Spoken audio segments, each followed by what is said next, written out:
Hello, c'est toujours Cathy, toujours sur Excel, et aujourd'hui je vais vous montrer comment effectuer une fiche de stock, nommer une cellule et utiliser aussi la fonction si. Je vous ai donc déjà préparé un petit exercice qui s'appelle fiche de stock, comme vous pouvez le voir ici.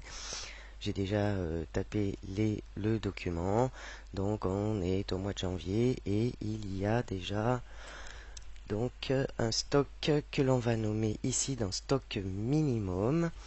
Donc bien faire attention de taper stock minimum ici et juste à côté, dans la cellule qui est à côté, on va taper le chiffre 50 et on va valider. Voilà, le 50 va être le stock minimum. On reclique donc sur le 50 que l'on a mis ici et on va nommer cette cellule. Pour nommer une cellule, on va cliquer, si vous êtes actuellement sur le ruban accueil, on va cliquer sur le ruban formule qui est ici. Dans le ruban formule, ici vous avez non défini, un groupe qui s'appelle non défini, et on va cliquer dans définir un nom. Une fenêtre arrive et ici on va nommer cette cellule qui va s'appeler mini. C'est le stock minimum. Donc je vais mettre mini, mais vous pouvez l'appeler bien évidemment minimum. Et on va valider, on va dire OK. Donc la cellule 50 se nomme mini ici. C'est le stock minimum. On valide sans problème. Ici, nous avons décidé que nous avons un stock au 1er janvier. Le stock initial est de 42. Vous saisissez 42 ou un autre chiffre, bien évidemment. Et juste en dessous la cellule 42, on va donc taper une formule qui sera donc égale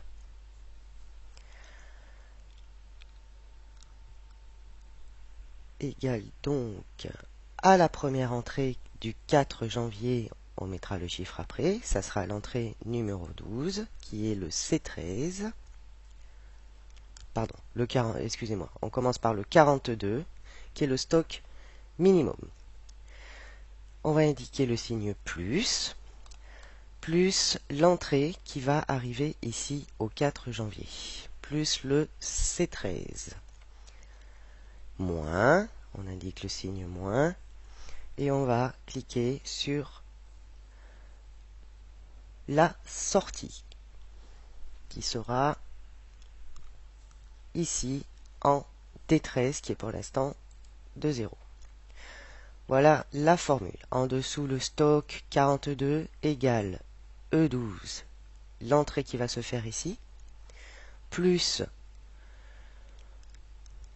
le 42, excusez-moi, le stock E12, plus l'entrée qui va se faire ici, et moins la sortie qui se fera ici. Et il vous suffit alors de valider. Pour l'instant, c'est bien évidemment 42. Et nous allons cliquer sur la formule qui est ici. Vous la voyez juste en haut, E12 plus C13 moins D13.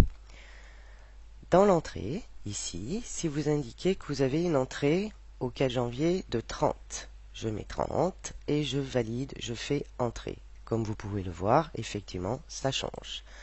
Nous avons donc un stock de 72. Je vais me positionner ici avec la petite croix noire simple. Je reste appuyé avec le bouton gauche de ma souris et je fais glisser ma formule vers le bas. Effectivement, comme vous pouvez le voir, il y aura toujours 72. Et maintenant, nous n'avons plus qu'à indiquer les entrées et les sorties. Au 9 janvier, en sortie, nous avons 20. 20 sorties. J'indique le chiffre 20 et je fais entrée. Le calcul se fait automatiquement. Il nous reste 52.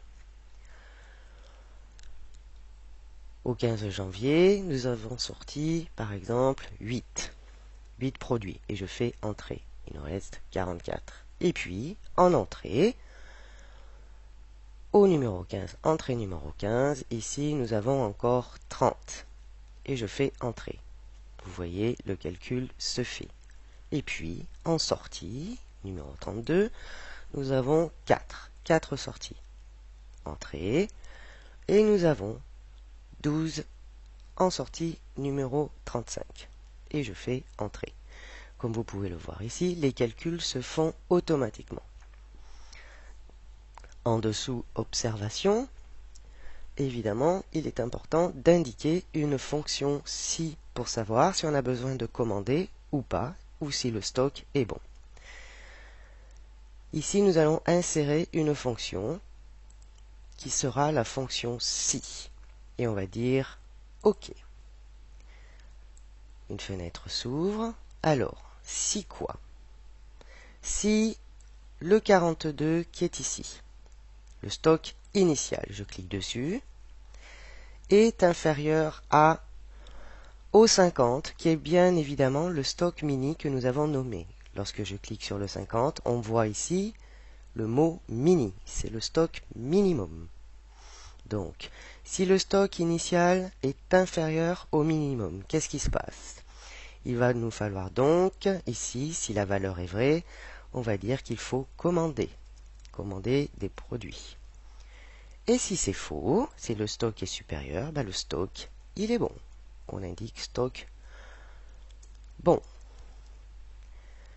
Il vous suffira alors, une fois la fonction si indiquée, si le stock initial est inférieur au stock minimum qui est ici. Si c'est vrai, nous allons donc être obligés de commander des produits. Si c'est faux, le stock est bon. Très pratique pour les gens qui travaillent dans un magasin, par exemple. On va dire OK. Ici, donc, puisque le stock est de 42, il faudra commander afin d'avoir assez de stock. Lorsque je descends sur ma formule ici avec ma petite croix noire simple, je répète la formule vers le bas, j'appuie avec le bouton gauche de ma souris, je reste appuyé et je fais glisser ma souris vers le bas afin de savoir quand est-ce qu'il faut commander et quand est-ce que le stock est bon. Comme vous pouvez le voir ici, le stock est bon au 4 janvier, le stock est encore bon au 9 janvier, mais en sortie numéro 28 le 15 janvier, 44, il va falloir commander, etc., etc. Et on enregistre nos modifications, bien évidemment. Voilà, je peux vous montrer comment, du coup, ici, c'est la fiche de stock du mois de janvier. Si je veux copier ma feuille de calcul en entier, je clique dans le coin à gauche, je fais accueil, copier, je clique sur la feuille suivante et je dis coller. Ainsi, comme vous pouvez le voir, ça se colle ici directement. On va supposer qu'ici, évidemment, on change les mois. Ça peut être le mois de janvier, évidemment. Alors, les dates, elles changent. Vous pouvez mettre les dates que vous voulez. Donc, on va mettre février pour le mois de février. Vous pouvez mettre les dates que vous voulez. Je vais laisser les mêmes, mais bien évidemment, c'est pas forcément le 9, le 4, etc. On met le mois de janvier. Il suffit alors de changer les dates à votre choix pour le mois de février, par exemple, évidemment. Donc, je change les dates. Je mets février.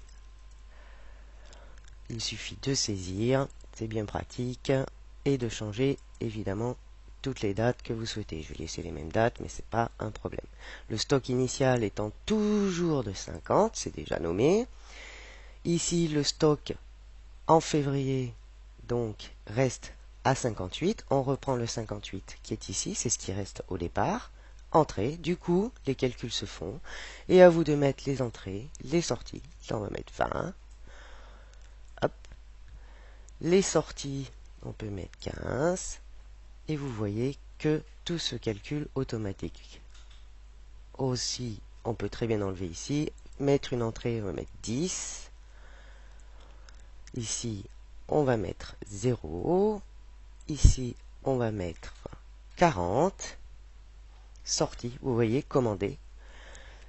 Ici, on met 0. Ici, en entrée, on va mettre, puisqu'il faut commander, on va mettre 25, par exemple. Entrée, le stock est bon, etc. Et en sortie, ici, on va mettre 20. Et entrée. Et vous voyez bien qu'on peut commander La feuille 2, je vais la nommer stock 2. Il vous suffit alors de faire du copier-coller, etc., etc. sur l'autre feuille pour chaque mois. Et bien évidemment, on enregistre. La première feuille de stock, c'est laquelle on va mettre toutes les formules avec le stock initial. On va donc sélectionner la feuille de calcul afin de la copier. Sur la feuille 3, on va coller. Il nous suffira alors de changer juste les dates ici, mettre le mois de mars, avril, de changer, de reprendre le chiffre qui est en stock 2, en stock initial, qui est le 38, ici. Donc on va mettre 38 ici, entrée, et tout se commande, tout se calcule automatiquement et changer soit les entrées, soit les sorties. Et tout se calculera automatiquement. À bientôt pour un prochain tutoriel toujours sur Excel. Et on enregistre nos données. Très pratique pour ceux qui travaillent dans un magasin afin de calculer des stocks.